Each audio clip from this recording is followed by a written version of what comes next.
Thank you very much, Wes, and welcome everybody to our webinar.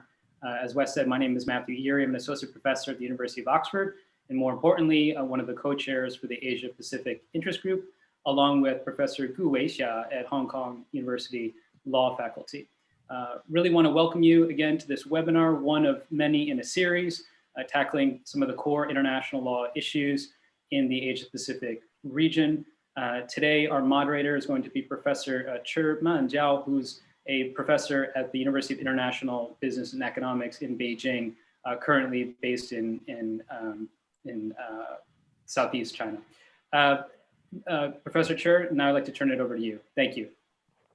Thank you, Matthew. I think Weixia, as the co-chair, also would like to say a few words of welcome. Weixia, please.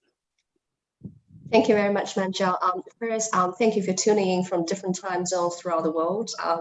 Like what Wes has said, good morning, good evening, good afternoon from various parts of the world. And then thank you very much for staying tuned for our Asia Pacific Interest Group's activities and a line of webinars organized by, co-organized by Matthew and myself. And I would like to take this opportunity to thank Manjao, Professor Chi Manjao, particularly for being the moderator, not only for this session, but also in the previous session as well. The time is very limited today, so I don't want to occupy the time for our very distinguished panelists. I will hand over back to Manjao. Manjao, back to you. Thank you. Thank you, Weixia. First of all, I would be very happy to see this very outstanding panelists. We have a group of outstanding panelists from different regions of Asia. But today, before I introduce you, the panelists, I would like to very briefly introduce what we are going to talk today. We're going to talk about outstanding issues of ISDS reform, perspectives from Asian Pacific stakeholders. And I believe, as we all know, that, that the ISDS reform is now in process. It starts, I would say, a couple of years ago, but now it seems to be in the highest time, especially with regard to the UNCITRA Working Group 3 discussions on ISDS reform. Well, ISDS reform not only brings about opportunities to Asian Pacific stakeholders, but also challenges. So this is the very reason why the Asian Pacific Interest Group of ASIL would like to host a webinar on this very specific topic. So now let me very briefly introduce to our audience the great panelists we have here tonight, my time tonight. We have 5 distinguished speakers. We have Professor Georgios Dimitropoulos from Hamad bin Khalifa University, Qatar. George is, I would say, a rising star in the field of international economic law, especially with regard to dispute settlement in international economic law. And then we have Professor Kun Fan from University of New South Wales, Australia. Professor Fan is an esteemed professor with regard to dispute settlement, I believe with the focus on Asian Pacific region as well. And then we have Mr. Kevin Nash, Deputy Registrar of Singapore International Arbitration Center, which is a leading arbitration center in the world, which is based in the Asian Pacific region. And then we have Professor Catherine Titi of French National Center for Scientific Research of University of Paris II in France. Catherine is very esteemed professor in the field of ISDS reform. She has done a lot of work in this regard, not only in Europe, but also across the world. And last but not least, we have Senior Counsel of Beijing International Arbitration Center, or Beijing Arbitration Commission, Ms. Xi Jiang. Beijing Arbitration Commission, or Beijing International Arbitration Center, is one of the leading arbitration institutions in the region and is a rising star, I would say, in the field of international arbitration. So without further ado, let me try to start our discussion today. First of all, let us welcome Professor George Dimitropoulos to talk about the issue of ISDS and state control. So George, the floor is yours. Manjal, thank you very much. Many thanks for the invitation. Thank you so much for the kind words to yourself personally, to the co-chairs, of course, of the interest group, as well as to the whole ASIL and ASIL community. I'm particularly glad to be here with you today. I have a PowerPoint to share with you. There you go. Right. So my focus for today will be something that may be called the domestication, let's put it like this, of international investment law, namely the devolution from the international onto the domestic. I'm going to try to explain why this is the case and how it relates to international investment law reform. In fact, I'm going to identify 3 moves of reassertion of sovereignty of the state in this regard, and I'm going to give some concluding remarks on new global investment governance. Now, of course, you know, any such topic, Manjaro, and everybody has got to start with the issue of the backlash against investment arbitration, right? You know, the book by Michael Weibel and his co-editors of a couple of years back that in a way set the tone of the discussion that and defined the discussion that followed in the next couple of years, backlash against investment arbitration. Now, what is the problem here, right? Why backlash? I believe that the major issue here that has led to the backlash is the issue of sovereignty being practiced both by investment tribunals as well as in bilateral investment treaties, mostly as the exception rather than the rule in international investment law, which has led to something that may be called sovereignty reassertion movement or sovereignty reclaiming movement in international investment law.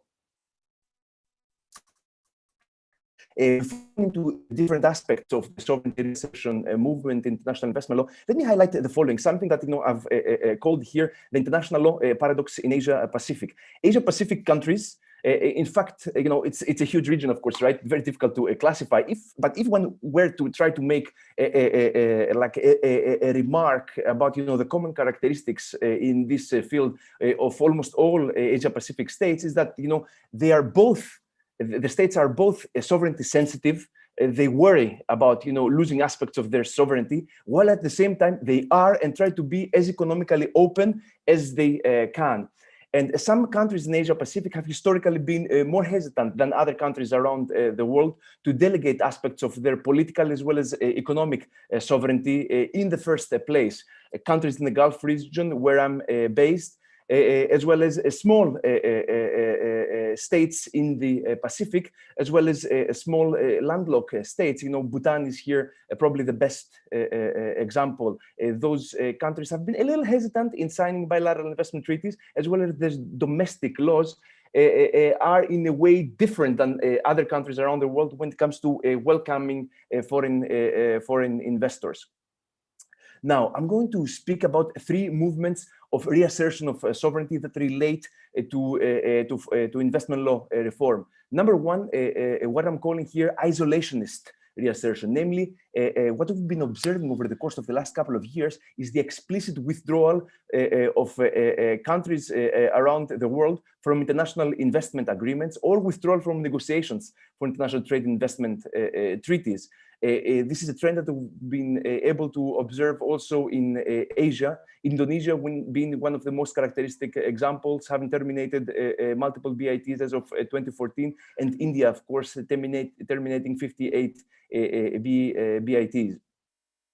Now, there is something that I would like to call international reassertion of sovereignty, namely reclaiming sovereignty through the use of international law, namely enhancing the role of the state in international law through the adoption of favorable approaches towards sovereignty at the international level as such. For example, through stipulating explicitly the right to regulate in bilateral investment treaties, or in fact, in all of the new mega regs, mega regionals, including the RCEP that was signed a couple of days ago, right? And the CPTPP, as well as, of course, in new model bilateral investment treaties. The most characteristic example here, I will not be going into all the details, is the India model bilateral investment treaty that, and based on this bilateral investment model treaty, a couple of treaties have been signed in the last couple of years by India. Shall we start? No. That has brought about a couple of substantive law changes in the field, including the adoption of an enterprise-based definition of investment, circumscribing expropriation, linking FET to minimum standard of treatment, etc. And when it comes to dispute resolution specifically, it provides for exhaustion of local remedies. It includes an exhaustion of local remedies clause, as well as provisions on transparency. Now, a very interesting move that we can particularly observe in Asia, in the Asia-Pacific region, is something that I'm calling here domesticating reassertion of sovereignty, namely promoting investment, not through the means of international law, as has been the usual thing over the course of the last 30, 40 years, right? But through the means of domestic law, namely preserving the integrity of cross-border activities within a reasserted domestic regulatory or adjudicatory frame. Two examples I'm going to bring up here. Special economic zones. There is 5,500 special economic zones in the world at the moment. We can see here that 2,500 of which have been established by China. Asia is the leader in the field of establishing special economic zones. And an area that also the co-chair has been working on, international commercial courts, who have been observing the establishment of international commercial courts in different countries across Asia, starting in Dubai, moving to Qatar, Abu Dhabi, then Singapore, Astana, and of course the China International Commercial Court, which are all means of attracting foreign investment or welcoming foreign investors, as well as establishing jurisdictions as global and regional dispute resolution hubs. Singapore International Commercial Court is very characteristic in this respect, as well as the China International Commercial Court when it comes to issues arising out of the Belt and Road Initiative, in fact.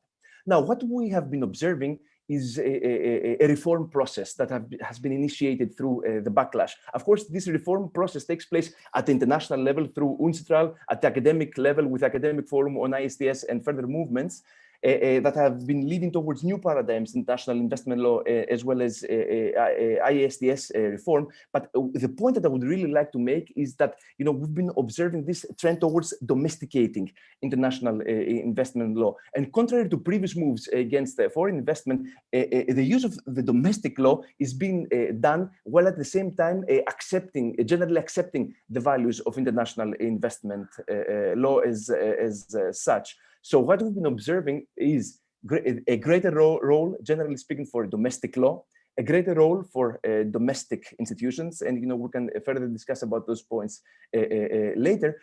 A domestic redefinition of international law concepts, such as the notion of investment, expropriation, FET, as well as redesigning dispute settlement, generally speaking. Now, when it comes to Asia Pacific, it is not clear what is the general trend in the broader region. While we can say, for example, that in Latin America, there is a general trend towards, for example, moving away from ISDS or regionalizing dispute settlement, it's a little hard to identify a general trend in Asia Pacific. Definitely a greater role for the domestic law as well as politics can be definitely observed, and moving away from traditional ISDS. Now, one concluding remark, Manjao and everybody. Now, the 21st century, it's becoming more than obvious, especially after the pandemic, right? It is the century of Asian globalization.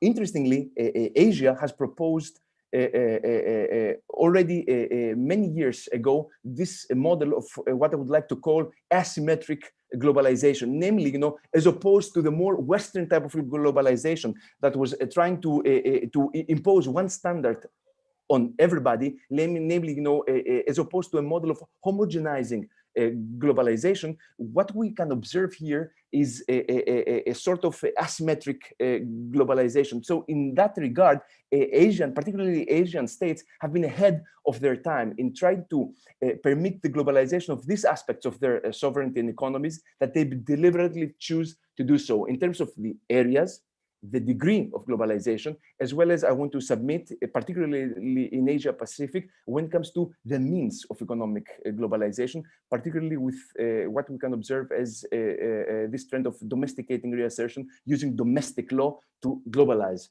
to open up. This allows for both control of their opening up, but at the same time, a moderate or sometimes a broader opening up towards economic globalization. Thank you, everybody. Thank you. Thank you very much, George, for your insightful speech. Well, you actually raised a very important issue, that is the tension between ISDS and state regulatory power. And then you have your very innovative, which I think very impressive idea of domestication of investment governance. Actually, that is something, to me at least, is very innovative, and that would be something I would say underexplored at the international level. So it would be of great interest to see how Asian Pacific countries and the world at large to respond to the domestication of investment governance. So today, while following that line, we do have speakers focusing on the different responses the state may take to confront the challenges of the domestication of regulation and ISDS reform in the broader sense. So next, let me invite Professor Catherine Titi. Catherine will discuss mainly on the proposal of an investment court from the European perspective, but also I believe she has some her own insights in that respect. So Catherine, the floor is yours. Thank you very much, Cliff, and thank you very much to the Asia Pacific Interest Group for the invitation. I'm just going to set my timer. Right, so in the next 10 minutes, I'm going to discuss the proposal of the position of the European Union on the creation of an international investment court. And I would like to stress that what I will be discussing is the position of the European Union rather than expressing my own thoughts about it. So I will start then by saying that the main concerns of the European Union has been saying that the main concerns about investor-state dispute settlement that have so far been identified concern specific issues. These are the coherence and predictability of the case law regarding the interpretation of the same or similarly worded provisions. Second, the decision makers and their qualifications. Questions, among others, around independence and impartiality, repeat appointments, double hatting, conflicts of interest, everything is of course related. And third, the costs and duration of proceedings. Actually, there's a fourth element, and this is diversity, lack of diversity. Now, of course, it would be possible to address these concerns one by one. For instance, it would be possible to address parallel or multiple proceedings under the same treaties in order to enhance coherence of outcomes. It is possible to work on a code of conduct for arbitrators. It is possible to reflect on how to reduce duration and costs of ISDS proceedings. But what the European Union is saying is that in reality, these concerns are interrelated. And consider the following example. One reason why proceedings are lengthy and costly is that there is lack of coherence and predictability in the case law. In the current ISDS system, the same or similar questions have to be relitigated at every case. So how many tribunals have had to deal with questions such as, is the minimum standard of treatment the same as fair and equitable treatment? Or does an MFN clause apply to the ISDS clause?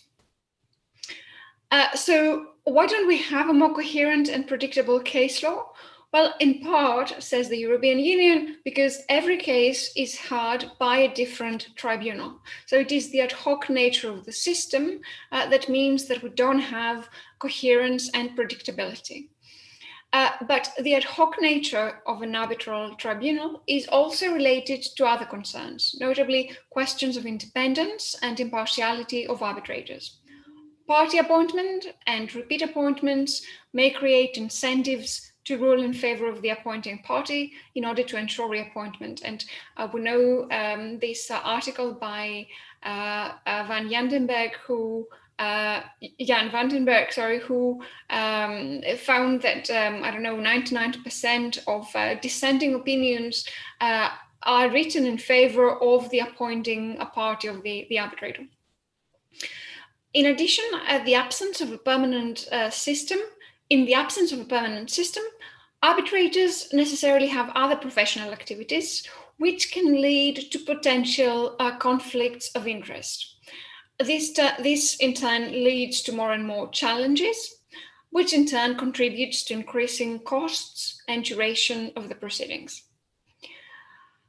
If the disputing parties appoint an arbitrator only for a particular case, they take into account the individual interests they have in the particular case.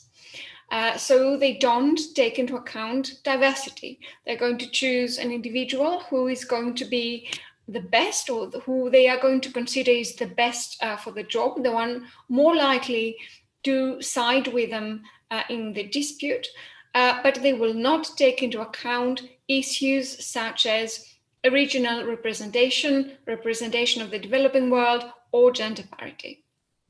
The disputing parties will again have no reference to diversity, they will not necessarily even have make a particular reference to qualifications.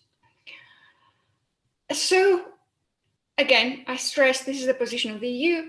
The EU says simply tweaking the system a bit here and there is not going to lead to optimal results. And what is needed is a holistic, a systemic reform. And this is also something that is going to address the question of public trust in the system, which is of fundamental importance when it comes to when it comes to the resolution of what are essentially public law disputes. Now, as a result of this, the European Union has proposed the creation of a multilateral investment court. So this is a two-tiered investment court. So with the first level of, let's say, first instance review, and then a second level, which is an appellate mechanism. I'm not going into the details of the court because I think these are very well known. So I prefer to focus on why the European Union thinks that the court is a good idea. And so the idea is that a permanent body is going to respond to the existing concerns. First, concerns related to consistency and correctness. I think maybe I didn't mention correctness earlier. I should have mentioned correctness too, as a correctness of ISDS decisions. So an institutional structure with permanent judges is likely to drive consistency and predictability regarding interpretation of the same treaty, regarding interpretation of similarly worded provisions, the elaboration of a consistent methodology for interpreting the same core issues. The existence of the appellate mechanism would ensure correctness, and since the appellate mechanism would have a higher status hierarchically, in the same way that the appellate body of the WTO has worked, it would mean more consistency. Second, relating to the concerns related to the adjudicators. A permanent structure with full-time judges would remove ethical concerns such as conflicts of interest that arise out of an ad hoc system. the multilateral court would respond to concerns about legitimacy linked to a party appointment and repeat appointments, and it would respond to diversity concerns. So diversity concerns could be taken into account in the statute that would set up that multilateral body, and it could specify, as do the statutes of international courts, issues about regional representation and gender parity. Then concerns related to costs and duration. Consistency and predictability would mean that there would be no repeat litigation of the same issues. Counsel would not every time try to argue if, I don't know, the MFN clause covers ISDS. There would be no time and costs linked to choosing the arbitrators and challenging the arbitrators and defending the challenged arbitrators. It is possible to regulate how much time it would take to issue a decision at first instance and at second instance, and this would mean that it would be possible to control the time. It could also be possible to control costs. And finally, a permanent body with broad coverage could handle multiple proceedings under the umbrella. I mean, the same court would deal with these proceedings, and this would avoid the parallel proceedings. I'm checking the time, so I have a few seconds, but I think I'm going to stop here. And then in the discussion, I'm also very happy to discuss how these issues can affect Asian countries. Thank you very much. Thank you, Catherine. Thank you for the introduction and very interesting and vivid discussion of the court system. You have just highlighted EU's proposal of the investment court, and you raised quite a few EU's concerns over the existing ISDS system. And I believe that these concerns are also shared by other countries in the world. But EU seems to be, of course, one of the most active and forceful players in the field of ISDS reform. I'm not sure, I mean, the court system, the future of the court system, but I'm quite sure that the system is actually posing challenges to the existing system and other stakeholders, for example, potential arbitrators. So we believe that in the future, there will be a lot more to be observed with regard to the development of the ISDS reform, specifically with regard to the EU's court system. Let's wait and see. So EU is just one of the major stakeholders of ISDS reform, and EU has been very active in proposing an alternative that is the court system, which I believe is one of the most reforming or one of the most fundamental changes to the existing system that has been proposed. And we also have some other potential alternatives. And one of the alternatives, I believe, is mediation, especially in the Asian Pacific region. As far as I can see, in Singapore, in Hong Kong, and elsewhere in other regions across the Asian Pacific, there were a lot of increasing discussions of mediation used as an alternative for ISDS purpose. So we're very glad we have Kun to focus on this issue. She has been writing very extensively in the field of mediation. So Professor Fan Kun, please, the floor is yours.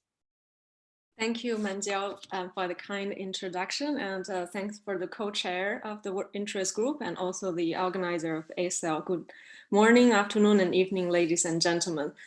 So I will briefly present the possibility of mediation as an ISDS option. So in fact, mediation is not a new concept, right? Long before the law was established or courts were even organized, people resolve their dispute informally, either through negotiation or mediation. And historically, states use mediation to resolve their conflicts. But in modern days, mediation has regained its popularity in reaction to the increasing proceduralization, formalization, or judicialization of arbitration. And this is particularly so in the ISDS context. Investor-state arbitration is becoming more confrontational, more lengthy and costly, and more judicialized. The final result may be unsatisfying even for the winning party. So for instance, in the Metaclad and the Mexican state case, after winning a $17 million US dollar arbitral award against Mexico, the CEO of the Metaclad actually expressed regret of having resorted to arbitration. Despite winning the case, he said arbitration was so dissatisfying that he wished the company had relied on other options to resolve the dispute.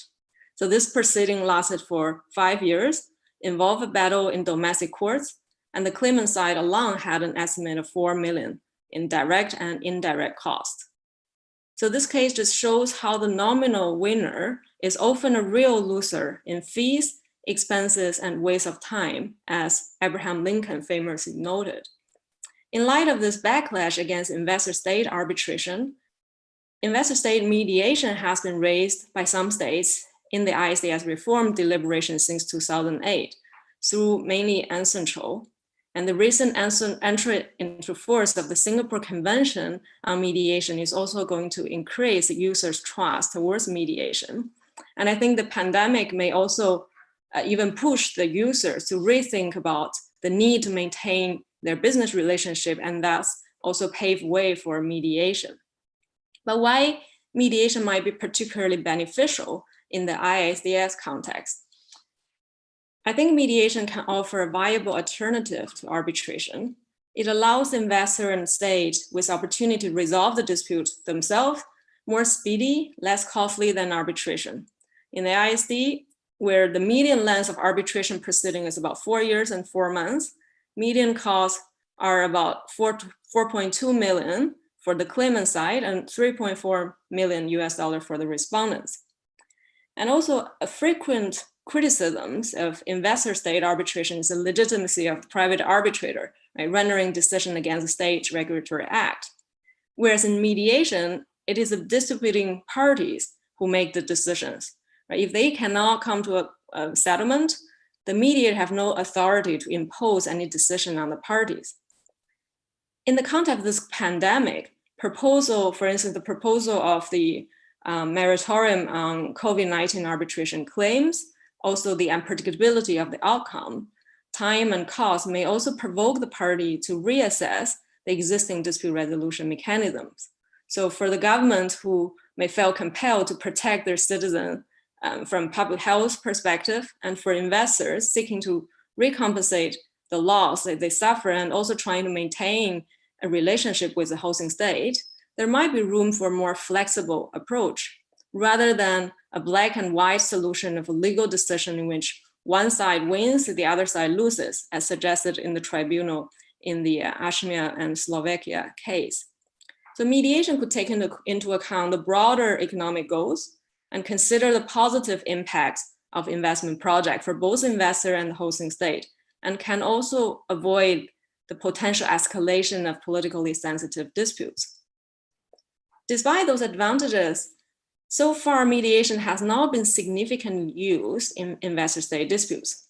So according to a survey conducted by the Singapore International Dispute Resolution Academy, only 14% of respondents indicated that they had been involved in ad hoc mediation, 7% institutional mediation. And this is in contrast to 80% in arbitration, 23% in international courts, and 22% in domestic courts. However, there are potential for increased use of mediation to resolve investor-state disputes. So according to the latest Queen Mary survey on investors' perception of ISDS, while arbitration is still the preferred means to resolve investor-state disputes, 55% of respondents actually gave a positive views on mediation, and 63% would even welcome a mandatory requirement to go through mediation before arbitration proceeding can be commenced. Several have commented that they almost invariably explore alternative means to dispute resolution before they initiate any formal arbitration proceedings. An interesting empirical study conducted by Anna Ubilava which basically conducted statistical and economic analysis of amicable settlement, generally concluded in investor-state arbitration cases, have found that none of those commonly purported concerns against mediation were actually strongly significant in practice. So for example, the empirical survey found that settlements do not pay less than awards. And in addition, settlement agreements have also reached non-pecuniary terms, even when the claim was only monetary. The study also suggests that the economic industry of the investment, the size of the initial claim, or the economic development status of respondent state have no impact on the settlements. So again, according to the Singapore survey, the most influential factor in the choice of mechanism by the users of the investor-state dispute resolution was its enforceability. And in this respect, I think the Singapore Convention will significantly change the landscape of enforcement of mediated outcome.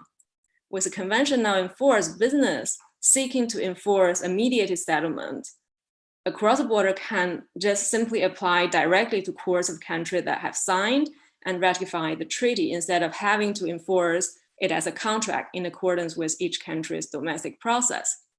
While the Singapore Convention does not expressly refer to investment disputes, many consider that at least some of the settlement agreements resulting from investor-state mediation will fall within the scope of the convention. And finally, the legitimacy of mediation for investment dispute can also be significantly strengthened by the growing reference of mediation in the recent IIAs.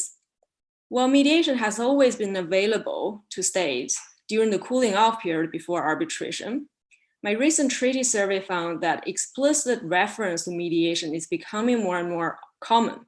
So for instance, the model BITs of Norway, South Africa, China, Austria refer to mediation as one of these several alternatives to settle dispute. And reference to mediation have also made into a number of bilateral, multilateral treaties, such as the Chile-Hong Kong BIT, the FTA between Korea and Central America, the CEPA between mainland and Hong Kong, and the Asian Comprehensive Investment Agreement. Interestingly, the EU-Singapore Investment Protection Agreement and EU-Vietnam Trade Investment Agreement actually incorporated a set of very comprehensive rules of investor-state mediation and even a code of conduct for mediators. In the recent concluded the Hong Kong UAE BIT and the Indonesian-Australia CEPA Free Trade Agreement, they added a very interesting provision for mandatory conciliation as a precondition to arbitration. So while there are different degrees of complexity in those treaties, there is a general trend towards inclusion of mediation as a method to settle investor-state disputes. And apart from the treaties, different institutions have also taken various efforts to promote the use of mediation for ISDS by including specific guidelines for the mediation process through soft law, such as the IBA rules for investor-state mediation, the Energy Charter Treaty Guidelines on investment mediation, the ICSID draft mediation rules, and the IMI's competence criteria for investor-state mediators.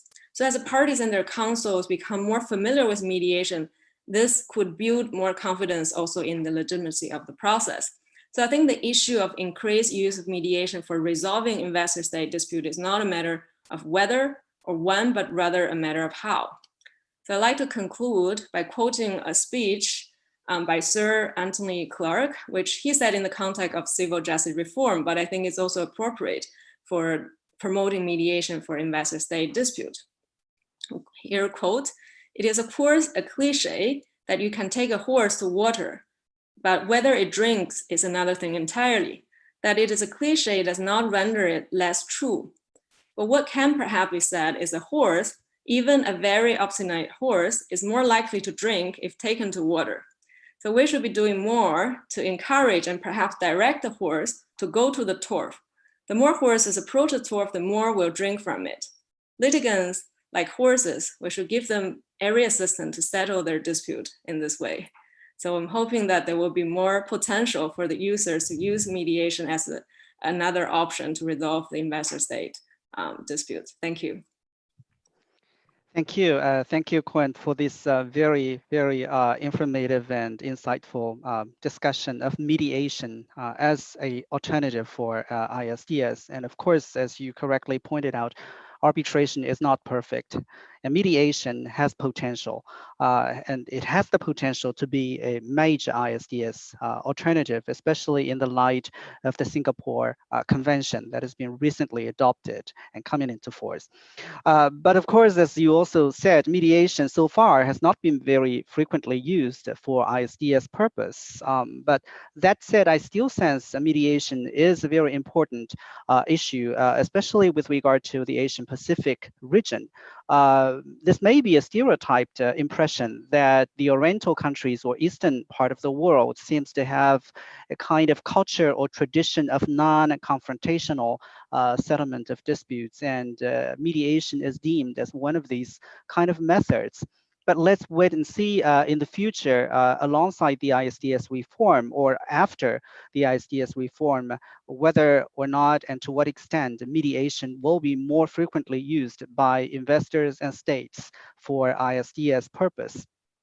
So now let me turn to our two distinguished panelists from arbitration institutions. Arbitration institutions, I would say, are key stakeholders of ISDS reform. When we talk about arbitration institutions with regard to ISDS, we naturally think about ICSID, the World Bank institution, and a few others, such as ICC, International Chamber of Commerce Court of Arbitration, and PCA, Permanent Court of Arbitration. But in recent years, we actually witness the rising of Asian Pacific based arbitration institutions, with the Singapore International Arbitration Center as the most, I would say, typical representative. Singapore Arbitration Center is a world-renowned center, but it's based in Asian Pacific. I would believe it's the first arbitration institution that has adopted a set of investment arbitration rules next to ICSID, which is supposed to be the only specific ISDS arbitration institution. So it would be of great interest for us to get to know from the insider's perspective how SIAC responds to investment disputes and how SIAC responds to ISDS reform, what SIAC would expect out of its efforts in this ISDS reform. So we are very happy to have Kevin to join us. So Kevin, the floor is yours. Thank you very much, and thank you to ASIL, the co-chairs, and of course, Cliff, you as moderator. This is a great program, and this is really how you advance the discussion. And one thing that I think is very exciting about ISDS is how there is a bit of an eastward shift. Some of the most exciting developments are now happening in Asia. I certainly look forward to the intervention by BAC, the idea that you can now resolve these disputes in Asia, subject to a choice of Washington Convention, New York Convention. But a lot of exciting stuff is happening in Asia, and a lot of these questions that the panelists are addressing, these slight imperfections in ISDS, was exactly the ethos and really the catalyst for us trying to apply our commercial expertise and look at some of the issues with investment arbitration. Was there an incremental change that we could make from SIC on some of these issues?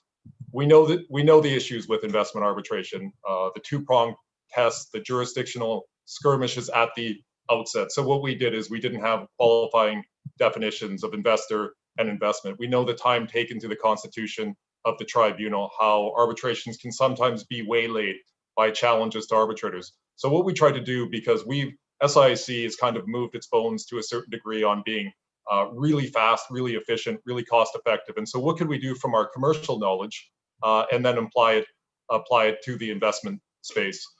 SIC is a global arbitration institution that just happens to be located in Asia. But at the same time, we also know Asia. But we are also advantaged by the Singapore framework and the Singapore system. What's been particularly important, I guess, as Singapore is one of the leading forums for arbitration, is that the Singapore courts have proven ready to deal with the complex issues arising out of investor-state arbitration. There's been a trilogy of recent decisions, Maldives Airports and GMR, Sanam Investments, and Kingdom of Lesotho.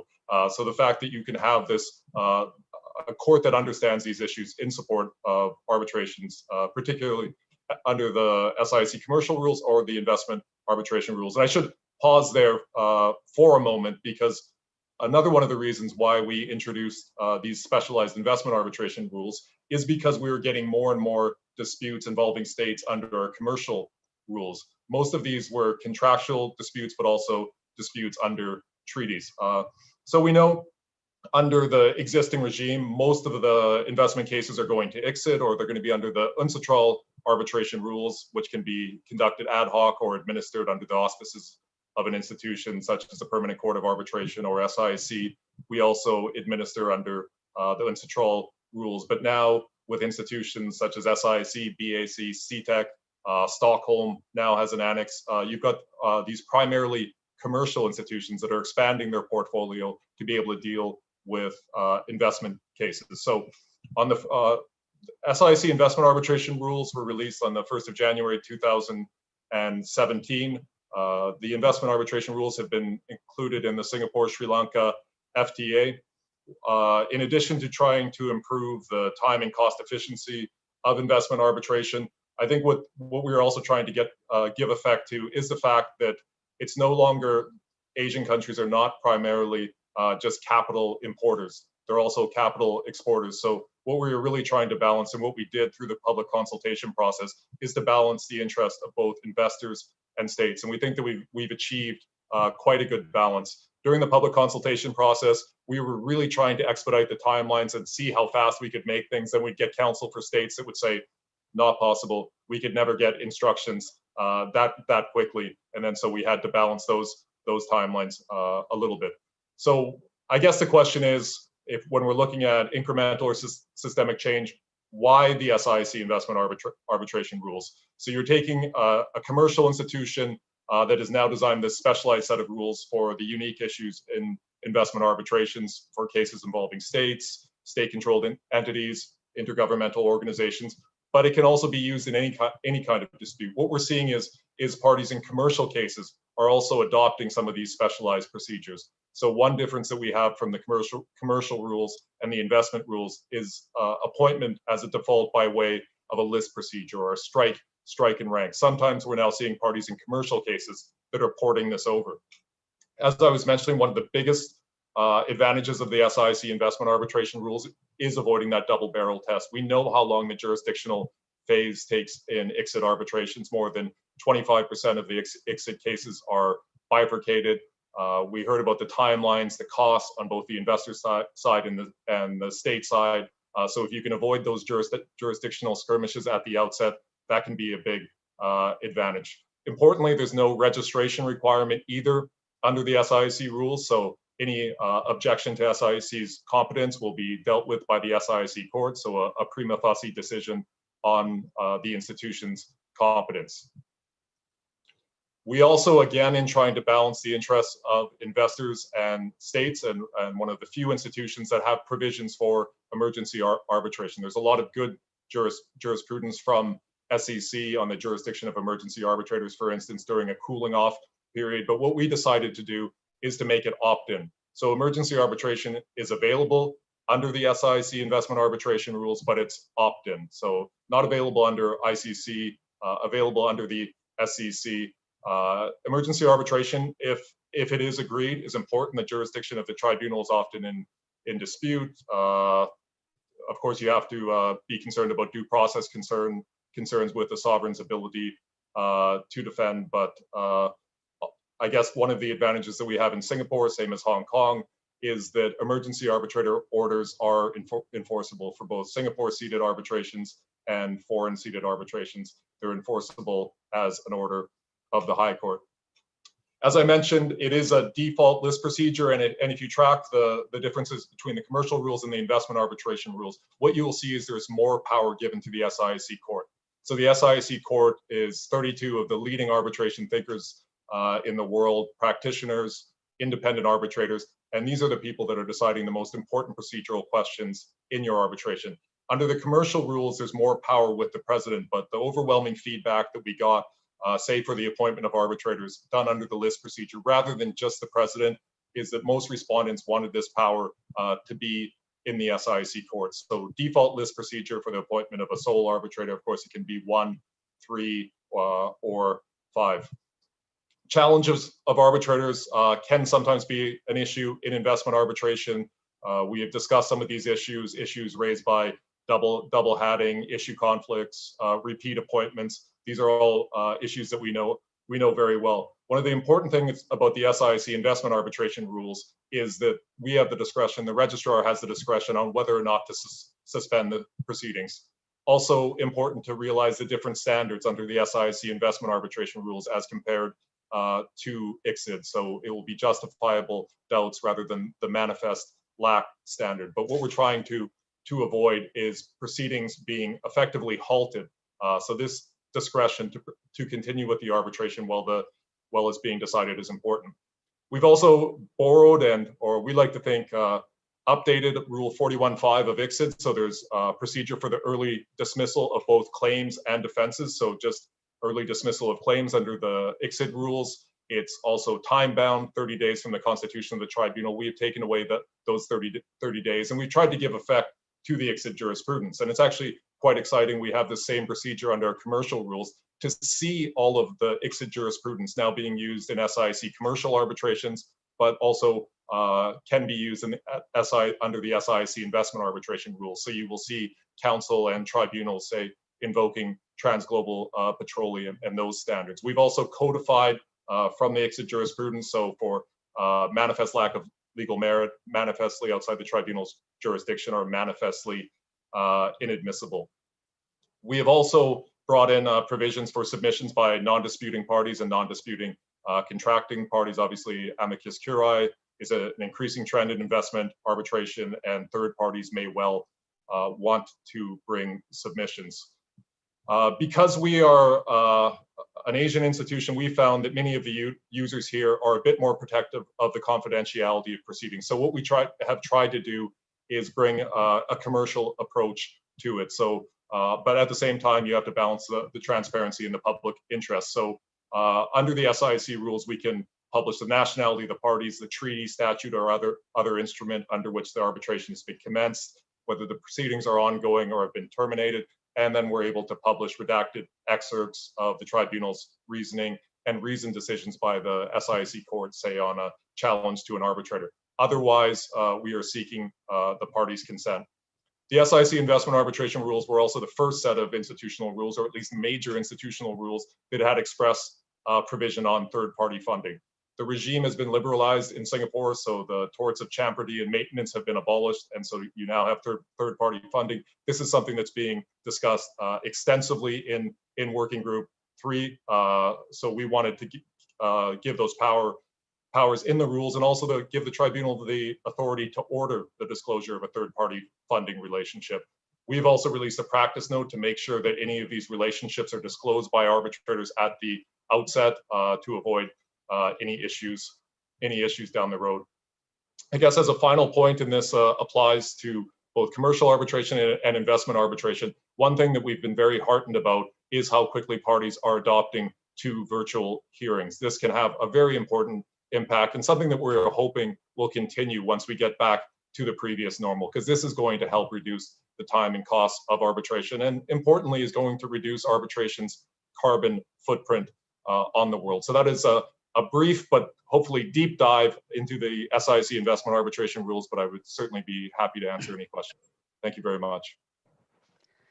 Thank you, Kevin, for your knowledge in investment state arbitration, and especially your introduction of Singapore International Arbitration Center and the rules. Actually, when I first heard the making of the SIAC investment arbitration rules, I mean, not only me, but quite a lot of people like me, we felt it's quite a sudden thing. But then from your introduction, I realized this is very, very well prepared efforts. So it seems the SEAC and then the people like you behind that have been very well prepared for everything. And then the rules, of course, is are quite innovative in many aspects. And what is especially intriguing to me is that you mentioned with regard to the confidentiality thing, the issue with regard to this issue, you thought about the Asian-based institution flavor, so adopted a commercial approach, which is quite interesting. But then, of course, let's wait and see. I mean, in the future, we will see more cases. I hope to see more cases going to a non-exit arbitration institutions, and to see how these what we call commercial arbitration institutions deal with this new business, and how they will succeed in this new business field. So thank you again, Kevin, for this insights from the inside. And then we also have another insider from Beijing International Arbitration Center, BAC. And BAC is based in Beijing, but BAC, of course, is getting momentum nowadays, not only in China, but also elsewhere and beyond China, and even the Asian Pacific region is getting the momentum of being a very renowned arbitration institution. Beijing Arbitration Commission has adopted a set of rules specifically for invest-state arbitration. And then there were a number of innovations, as far as I know, a number of innovations that has been made in the arbitration rules. So it would be of great interest for us to also get some knowledge from the insider of the BAC arbitration rules for investment state arbitration. So we're happy to have Senior Counsel of BAC, Zhang Xi, to join us. So Xi, the floor is yours, please.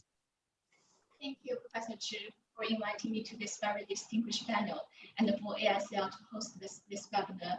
Good morning, good afternoon, and good evening, everyone. My name is Zhang Xi, and I'm Senior Counsel from the Beijing Arbitration Commission, also known as the Beijing International Arbitration Center. And it is indeed a pleasure to be here today and listen to all the other panelists in that insightful presentations. And I would like to take this opportunity to share you some information as BAC, as an arbitration institution, how we respond to the ISDS reform. And we recall that back in November 2017, when the Untitled Working Group 3 was mandated to tackle the issues relating to the ISDS reform, we were invited to the 34th session to contribute to the discussion. And given that ISDS reform is such a politicized topic, and it's going to be a long and complicated process, and we thought, why don't we start a research project, leaving politics behind and just focusing on the procedure itself as how to conduct an investment arbitration in a cost-effective manner, and at the same time with all the current concerns addressed. And in June 2018, we established this task force, actually led by Professor Chiman Zhao. And after 1 year of the rule drafting process and having heard from more than 70 experts' opinions, in fact, Professor Fan Kun and Professor Wu Weixia were among those experts who generously commented on the rules. And we never met, but I have read all the comments carefully and gratefully. And in 2019 September, we officially released the rules, and the rules came into force on October the 1st. Because we started as a research project, and we only focused on the technical perspective as to design a set of arbitration rules to address the current concerns, we were able to include many bold innovations. As Professor Chu just mentioned, we have adopted an appeal mechanism, and we also have an expedite procedures. We allow third-party submissions, and we also requires the parties to disclose the third-party funding if there is any. Another point is that we have a specific requirement for the arbitrators to be experts in the public international law. And given my time today and with my limited time, I will not go into details of all the innovations, but just to introduce the appeal mechanism, given that this is the first time that any institutional arbitration rules has this mechanism. When they were drafting the rules, there were actually two approaches as how they incorporate the appeal mechanism, namely opt-in or opt-out. And we adopted the opt-in module, under which the appeal mechanism was set in the appendix to the main rules, and the parties need to consent in writing to actually apply the procedure. And the timing to reach such consent is very delicate, because in theory, they can reach an agreement to appeal at any time. But we, under the rules, we require them to notify BAC about their agreement to appeal before the deadline fixed by the tribunal to submit their comment on the draft award.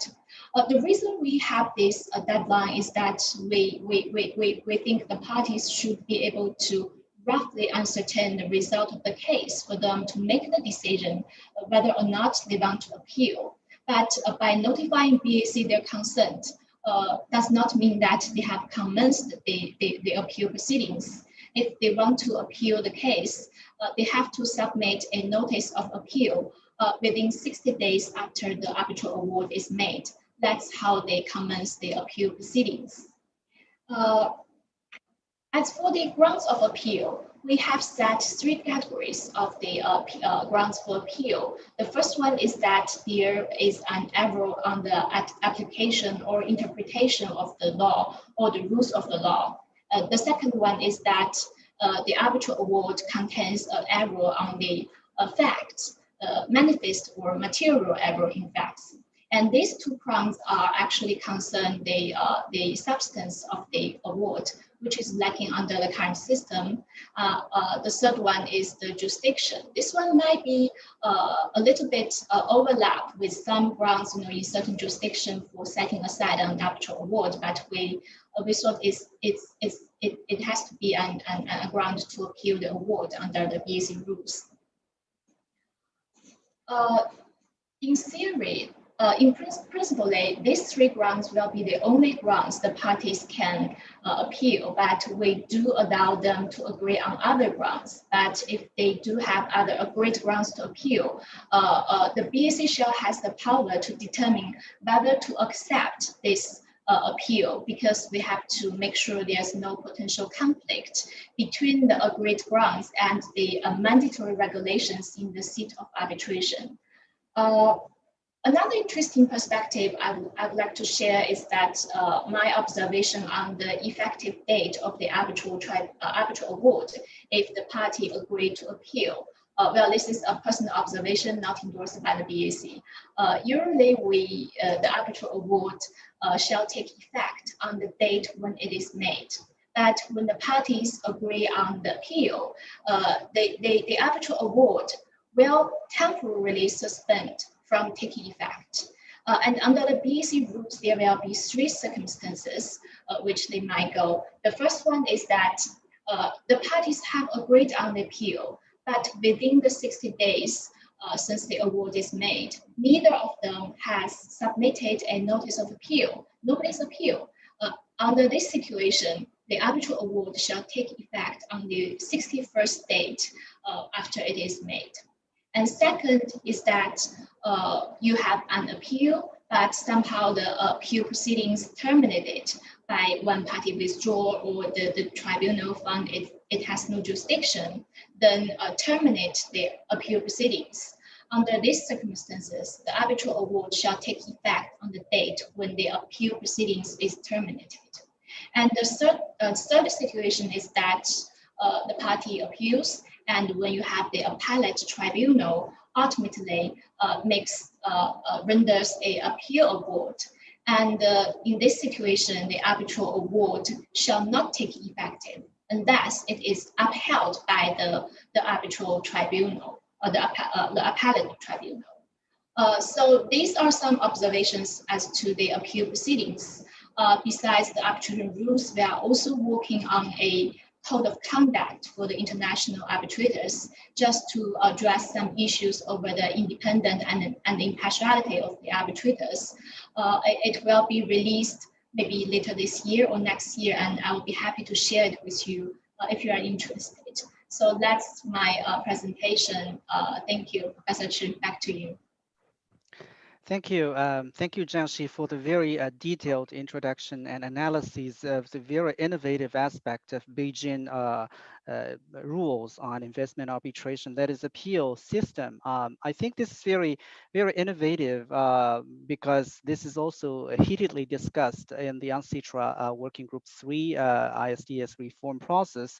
It is also interesting because it's actually one of the proposals contained in China's position paper submitted to UNCITRA last year. And as far as European Union is concerned, I believe that the court system proposed by the EU will include an appeal proceeding. But of course, I would sense that the appeal proceeding in the court system and then an appeal system in the arbitration rules will be different. But how different? We're not sure at this point of time, but we will have opportunity to observe the differences. So with that, I'm very, very grateful to all our speakers. We have just finished very informative, very heated discussions on the various outstanding issues of investor-state dispute settlement and ISDS reform from different perspectives. ASIL also requires the webinar to be very interactive and encourages us to have questions and Q&As. We do have collected a few questions, but before that, let me try to pose to all the speakers one common question. So the question is,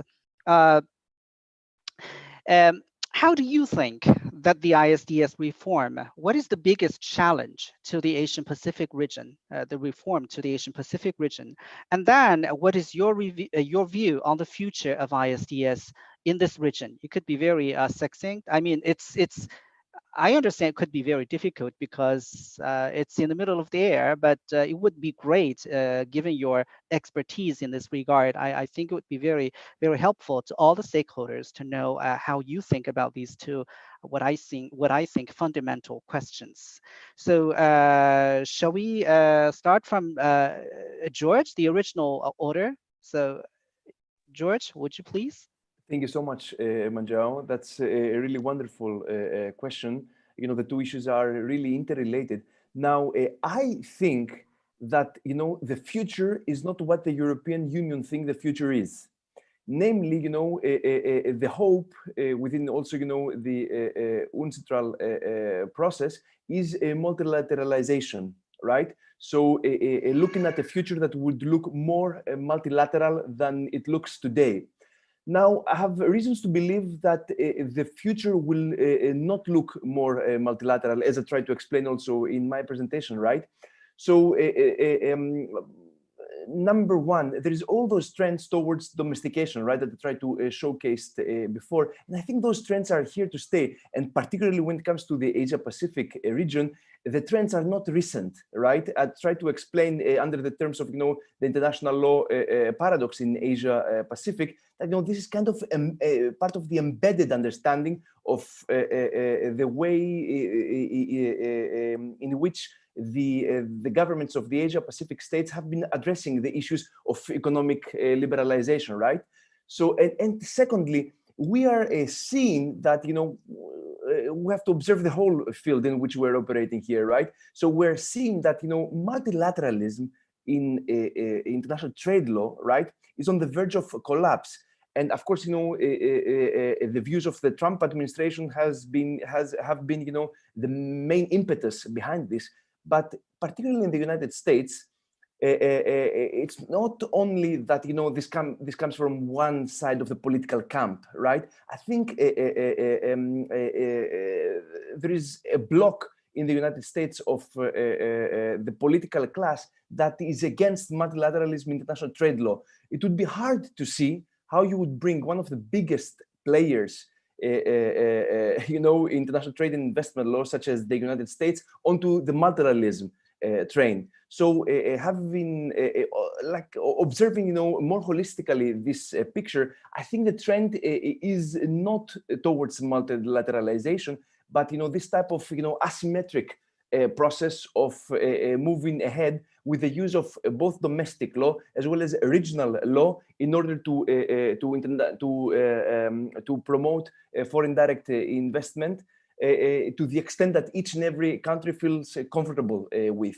And I'll close with that. There are, apart from the issues that have been discussed, right? And there are further issues like, the multiplication of domestic investment laws, the multiplication of investment screening mechanisms, right? And these are not trends that can only be observed in one part of the world and not so in the other parts of the world, right?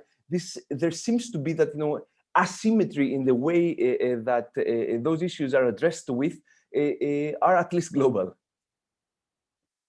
Thank you, George, for this, I would say, thought-provoking question, whether or not the future will be not multilateralism. Let's wait and see. I mean, it's hard to say, but maybe you're right, given the trend of domestication in investment governance.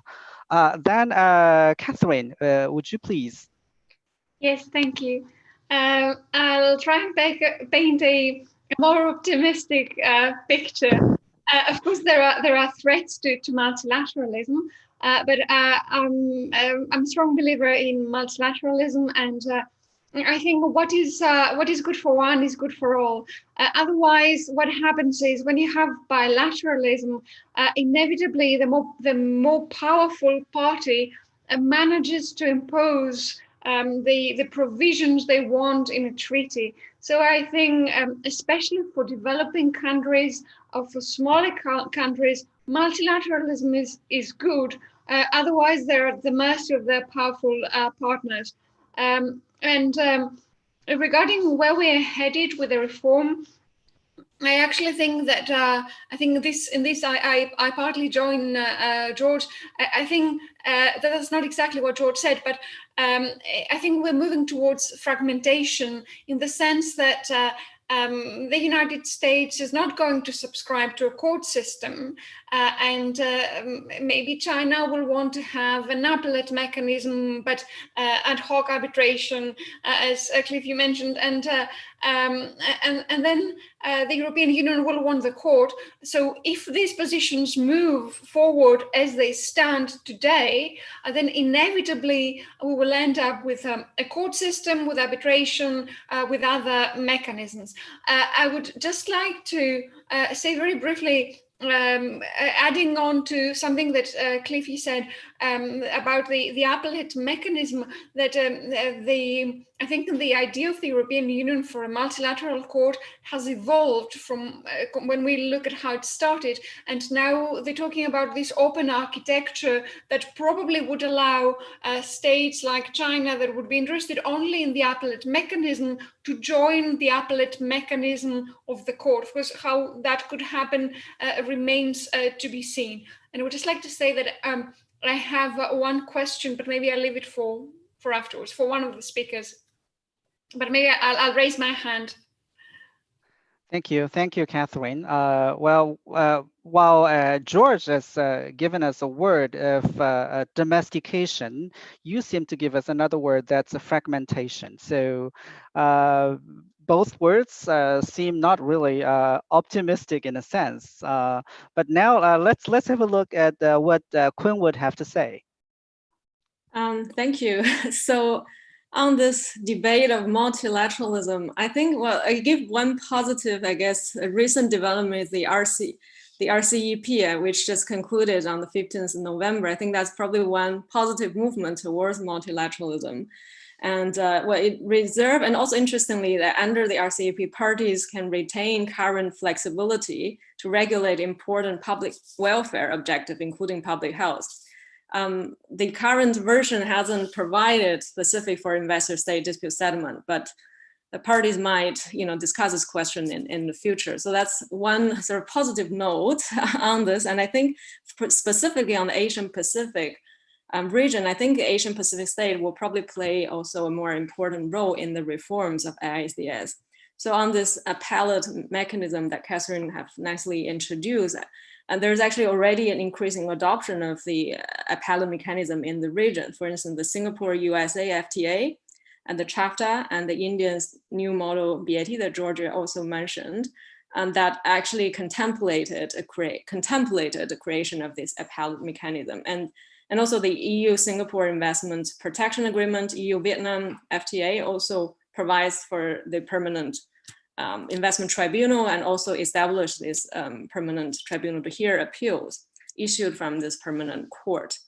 And more specifically on the role of Asian Pacific, for instance, for driving of mediation of investor-state dispute, I think as Manjiao just mentioned, maybe because of this cultural tradition of mediation, right, rooted in perhaps also the Confucian philosophy emphasizing on harmony. And I think the Asian Pacific stakeholder could also play a more active role. Singapore obviously is already leading this driving force for the Singapore Convention, and many of the Asian states were among the signatories, right, including China, Malaysia, Korea, Philippines, etc., and Brunei, for instance, and many of those recently concluded treaties that have actually quite innovative provisions regarding mediation. So like the CEPA between mainland and Hong Kong have a detailed provision and give them procedural rules for mediation and designating mediation institution. And also on the two new BATs that I mentioned, like the Hong Kong UAE, also have a mandatory conciliation as a precondition. So I think this region might play a more active role in terms of leading for actively promoting for the ISDS reforms. Thank you, Quinn. That's what I heard tonight. Very optimistic. So you believe that the Asian Pacific region would take the lead, at least with regard to certain aspects, such as mediation in the future for ISDS purpose. I hope so, because as you correctly pointed out, Asian Pacific region does have this kind of culture. You also mentioned the recent RCEP. However, RCEP listed the ISDS in the future work. So we don't know yet how RCEP contracting states would deal with in point of time, but that's definitely something notable in the future. Now, I think the question would go to our representatives, I would say the colleagues from arbitration institutions. I believe their insights would be very relevant because they have the pressure as arbitration institutions to have, let's say, to have disputes, and they need the disputes coming to them. And then when they have dispute, they have the pressure to deal with these disputes in a very satisfactory way to both the states and investors. And plus, they also have potential pressure from their peers, the established arbitration institutions and other future arbitration institutions getting into the field of ISDS. So, what are the challenges, and what will be what the future will be to ISDS in the Asia Pacific region from your perspective? So, Kevin, would you please? Sure. I'll do a little bit of crystal ball gazing, and I actually have a very optimistic view of the future of ISDS in Asia and further afield. And what I think the parties have is that they have a lot of choice. So ICSID, PCA, the commercial institutions that have now branched out into investment arbitration, whether under their commercial rules or specialized investment rules. And we also have to be humble as arbitral institutions to a certain degree, particularly in Asia. There is a culture of conciliation. I do think that mediation is going to take on a more prominent role in resolving some of these investor disputes, because every dispute is different. So the fact that the parties are able to choose from a variety of different options is very important, because sometimes it's the optics of the system, particularly for some Asian states that are residing from certain treaties, the optics of being able to have a choice of a variety of different dispute resolution mechanisms is important. There's a lot of innovations coming out of Asia in some of the recently concluded treaties, and I think that will continue. And I do think that the future looks bright, particularly for arbitration in relation to ISDS, but also other forms of dispute resolution.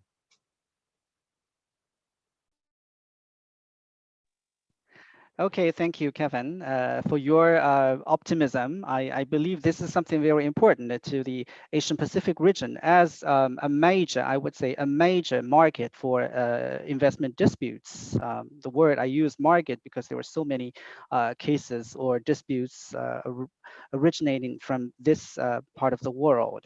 So let's have a look at what she would have to say, especially from, let's say, China's perspective, because as we all know, there are an increasing number of Chinese investments abroad, and many of these are investments are made in the contract, not in the let's say state projects. So what you would have to say on the future of ISDS in the Asian Pacific region? As a dispute resolution institution in Asia Pacific region, we are actually providing diversified dispute resolution services. You know, we have an independent mediation center and we have dispute court for the party's choice. And I do feel that mediation could play a very important role to some extent in Asia Pacific region, not only because, you know, as Asian countries, you know, harmony and peace are in our culture, but also, you know, the standing of Singapore Convention by many states also have a positive sign as how they want to use mediation or conciliation as a way to resolve the dispute. Actually, the government of China and also many other delegations, they have proposed to explore a mechanism for mediation in the Ancestral Working Group 3 when discussing the ISDS reform, and providing that that might be a more creative and forward-looking method to resolve the investment dispute. And in our cases, we do not have any investment dispute cases right now, but we do have a lot of cases involving government, local government. And we see a trend that they tend to be more feel like to resolve the dispute by mediation. So that's my observation. Thank you. Back to you, Sir.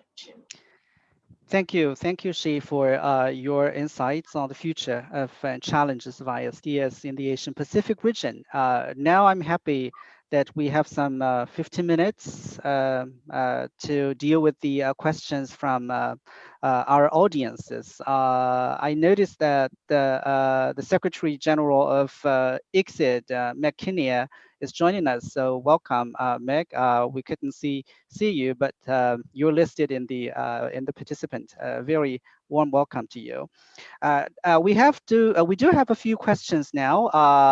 There are some questions that are directed to specific speakers, but there are to general to all panelists. Let me try to very briefly read this because I'm not sure whether everyone would have access to this chat.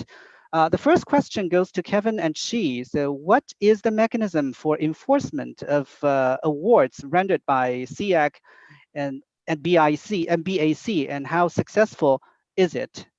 So Kevin, would you take the lead? Sure. I guess the starting point for us is that the vast majority of awards rendered in SIC arbitrations are voluntarily complied with, whether this is a commercial party or a state under the SIC investment arbitration rules. By agreeing to the rules, or states have waived immunity from jurisdiction of an enforcement court. Of course, this is without prejudice to immunity from execution. So certainly there are some challenges there. We also have the scrutiny of awards. So we're approving all of these awards before they're issued. We're consulting with the Court of Arbitration on the scrutiny of awards, but it is going to be under the New York Convention. So there's going to be avenues to set aside award at the seat and then resist enforcement of the award under Article 5 of the New York Convention. But by and large, whether states or commercial parties, SIC's record of enforcement is very, very good. Thank you, Kevin. So Shi, would you please respond? Yes, actually, as I said, we do not have any investment arbitration case right now. And also there is an issue that under Chinese arbitration law, the investor state arbitration is actually not specifically addressed.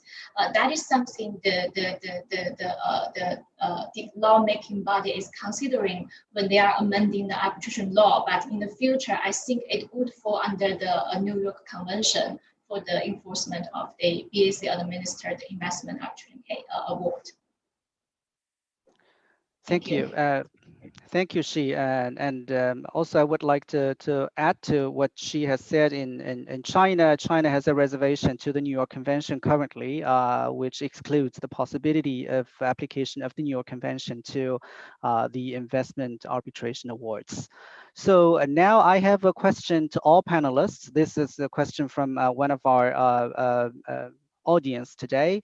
The question is, to what extent the size of the investment and background of the investor affect on the choice of the investment dispute resolution means? So so which order you would prefer, or anyone? So Catherine, yes, please, you take the lead.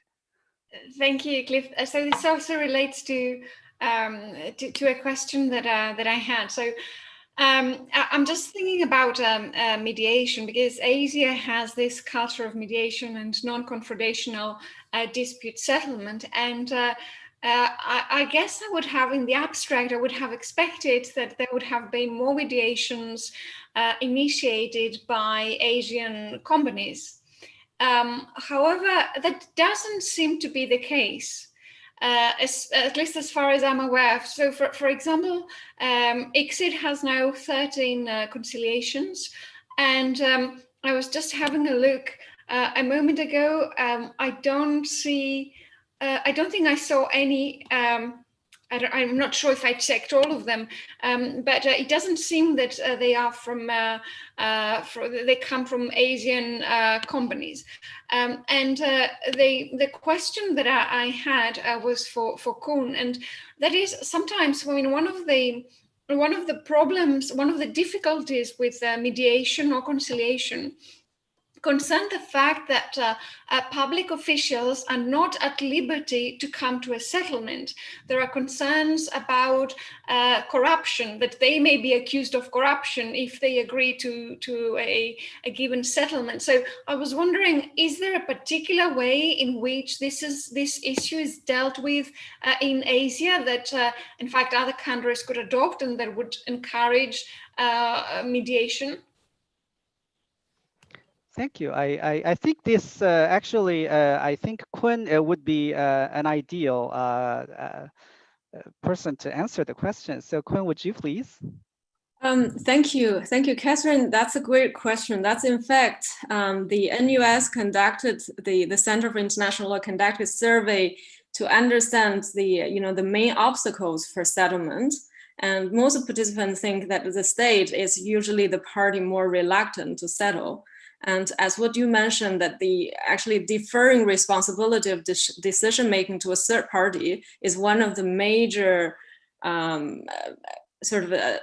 obstacles, and also sometimes the multiple stakeholders in agency and ministries across all levels of government were also considered obstacles to settlement. So I think that's unfortunately that the current challenges that we have. And as to why there was not so many conciliation cases, for instance, under the ICSID, I think I don't really have a perfect answer to it. It's just my guess that, and also because the way mediation was conducted in Asian party, like in China, for instance, it's rather, it's a constant process. So sometimes the party might initiate an arbitration just as a strategy to start negotiation discussions, right? So it's not the end of the process. It doesn't mean that you start an arbitration, party will forgive their opportunity to settlement discussion. A lot of time they initiate an arbitration in order to start, and especially when you deal with state, sometimes you don't even know who is the right party to deal with. And the party may have to sort of file a formal proceeding in order to provoke the settlement discussion. And in some of the cases, right, after they file the ICSID claim, for instance, and then the party eventually actually gets settled. So my suspicion is that that may be one of the reasons. And as to the question earlier about to what extent the size or background investor, and I think that would certainly it depends on really the background investor, to what extent, they may have wanted to maintain their relationship with the hosting state, and also depending on the nature of a dispute, that will, what's the best option to resolve And again, I think it's a constant process, and there's also integration of combined mediation, arbitration. Like BAC, for instance, have very well practiced on this, both a combined version or separate standalone mediation. So I think it's a constant process, starting arbitration, and sometimes party can still resolve for other alternative means. And I also wanted to emphasize that mediation might not be suitable for all kinds of cases. So some disputes where the issue is highly sensitive, politicalized, too far-reaching, could potentially affect too many third parties, may not be particularly suitable. So in the NUS survey, it also mentioned, for instance, particularly the Philip Morris case, and many participants believe those kind of cases are probably not going to be particularly suitable for mediation because of the public interest and public health, and also the call for transparency. So yeah, that relates to, I think, another question raised. I haven't answered here, but just I shall raised in the Q&A about how this lack of transparency, it can be addressed by mediation. I guess my proposition is that mediation is not a one-size-fits-all solution for all criticism for ISDS. It will not specifically address the issue of transparency. And mediation, in fact, the main feature is confidentiality, and I think it's important to keep confidentiality in mediation. Otherwise, you lose the trust from the user. So certain disputes where transparency is important, it may not be particularly suitable for mediation, but it does offer an alternative. So it just gives some options. It doesn't meant to fix all of those issues of ISDS. Thank you, Quinn. As I approach, we are approaching our time, and Matthew is actually reminded me. So let me give the final minute to George and Kevin. You haven't answered the last question. Could you be succinct? I'm sorry for the time's sake. George, would you please, in maybe one or two sentences? Of course, thank you, Manjiao. I'll try to both respond to the last question as well as a wrap up. There are two types of, domestication or unilateralism, right? The more aggressive one, as well as the more liberalizing one. I think what we're viewing is a kind of both. In response to the question on whether the background of the investor plays a role, we've seen that in practice it does, right? Particularly, in cases where market access is regulated by bilateral investment treaty or, potentially a multilateral agreement. And another trend that has been observed is the rapid increase, particularly, in fact, in the West, of investment screening mechanisms, right? So, we see that the background of the investor does play a role. And we all know that the reason that has been done is in order to start blocking potentially state-owned enterprises from China into investing in Germany, the United States, et cetera, et cetera. So in a way, this type of unilateralism or domestication cuts both ways, right? Both positively and negatively. But the truth of the matter is that, pluralism, I'll use get the third word, beyond domestication, beyond fragmentation, pluralism is generally considered to be, should be viewed as a positive thing, as a matter of development in the field. Thank you, Manjiao. Thank you, everybody. Thank you, George. So Kevin, please. Sure, just very quickly, I'll try to tackle the size of the investment and the background of the investor. I mean, SIC, we've had cases from USD 1,500 to USD 7 billion. Obviously, the higher value the cases, the more challenging they may be, because these are cases of consequence, particularly if it involves a state that may have a dramatic impact. It doesn't really change the administration that much. In terms of the transparency, I would really like to second what Kun said, that SIC and the Singapore International Mediation Center have an ARB-Med-ARB protocol. So parties can use this mechanism where you start an arbitration, the tribunal stays the arbitration, parties then explore mediation, and if they cannot come to a mediated agreement, then you can go back to arbitration. I think that would balance the confidentiality necessary for mediation, also with the ability of parties, if necessary, and if it goes back to arbitration, to be able to make third-party submissions. Thank you, Kevin. So by this time, I'm very happy to announce that we are actually approaching the very end. But before I declare the closure of today's webinar, let me, and also together with our co-chairs, Matthew And Weisha, let me thank, above all, to thank the panelists, all of you, for your great contribution. And thank you for accepting our invitation and your great presentation and Q&As. We couldn't have any success without your participation. Thank you so much. And thanks also goes to our audiences. And thank you for staying with us on this very timely and important topic. And we do hope that you have benefited from this. From the discussions of the panelists. So in the future, maybe next year, starting from next year, the Asian Pacific Interest Group will try to organize another series of webinars, and we look forward to that all of you would stay in touch with us, and then to keep an eye on our future events. So Matthew or Weisha, do you have anything to say? No, okay. So with that, great. I want to So thank everyone. great. So with that, let me try to close this. And again, thank you.